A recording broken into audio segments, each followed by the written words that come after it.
فإنهم لا يعلمون، اے اللہ میری قوم کو ہدایت دے دے، یہ جانتے نہیں یہ کیا کر رہے ہیں۔ اللہ انہیں ہدایت دے۔ یہ اخلاق حسنہ کا معیار۔ تھوڑے دن پہلے حضور کے ساتھ یہ رویہ، ابو سفیان اب بے حال ہو گئے، بچے بھوک سے مرنے لگے، جانور پیاس سے مرنے لگے۔ ابو سفیان چھپتا چھپاتا کہنے لگا چارہ کوئی نہیں، مصطفیٰ کے پہلا رب نو یار دا شوق ہویا،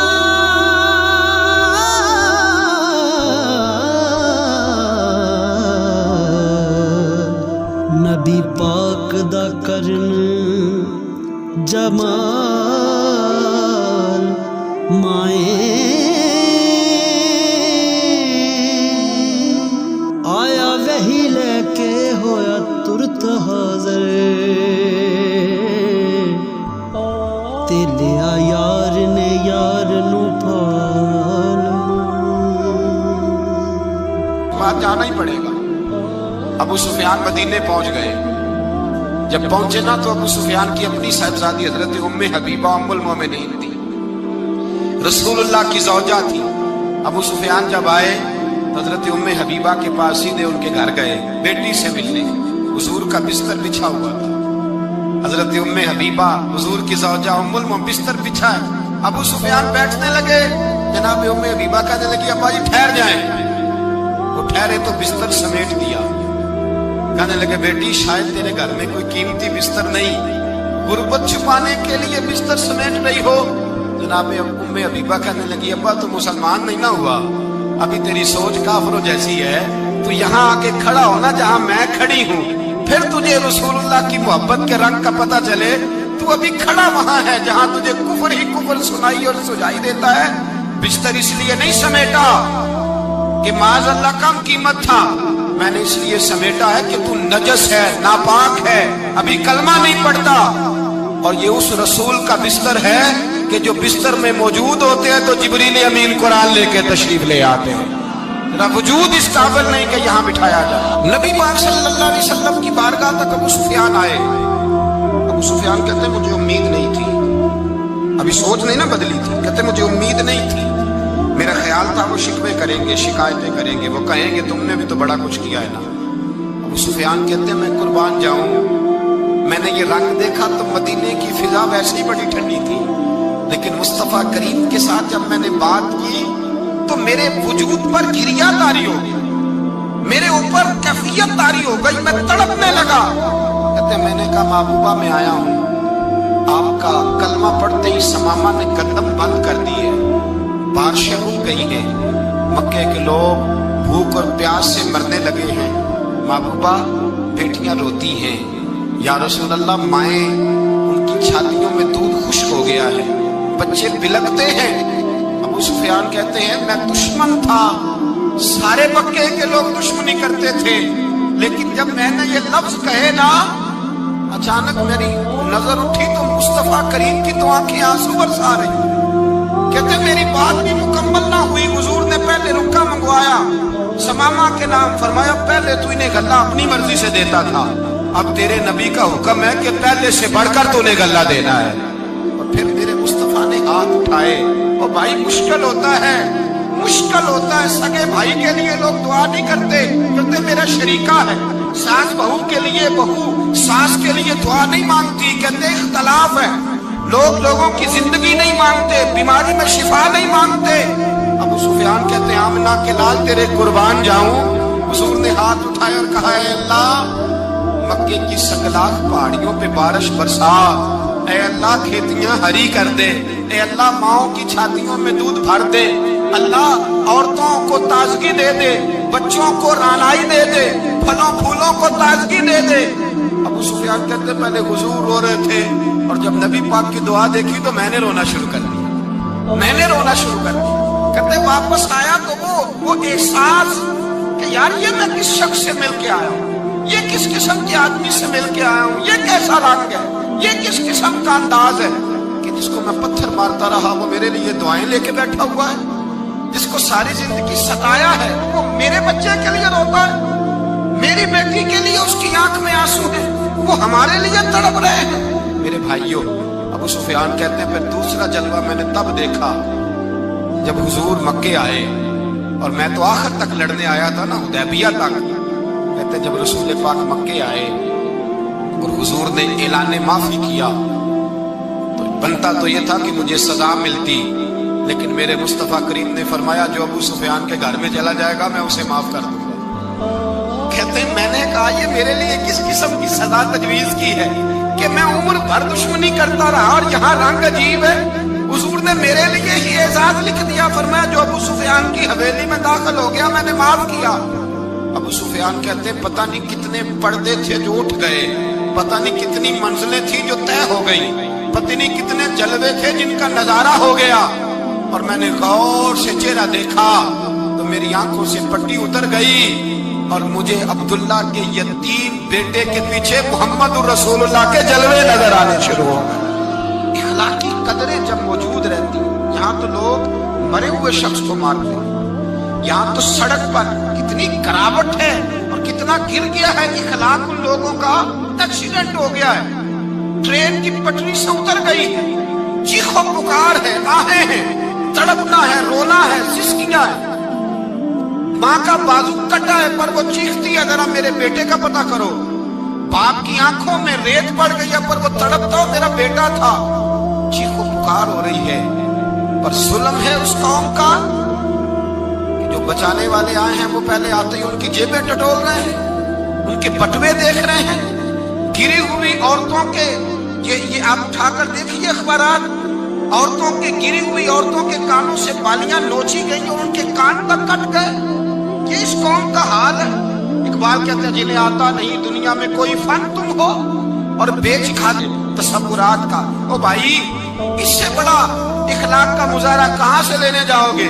کہ آمنہ کے لال فرماتے ہیں میرا دل کرتا ہے نماز لمبی پڑھاؤں، نماز اللہ کی نماز، دل کرتا ہے لمبی نماز پڑھاؤں، میں لمبی لمبی سورتیں تلاوت کروں، میں کھل کے رب کریم کا قرآن پڑھوں، میں اللہ تبارک و تعالیٰ کے قرآن مجید کے ذائقوں میں کھو جاؤں۔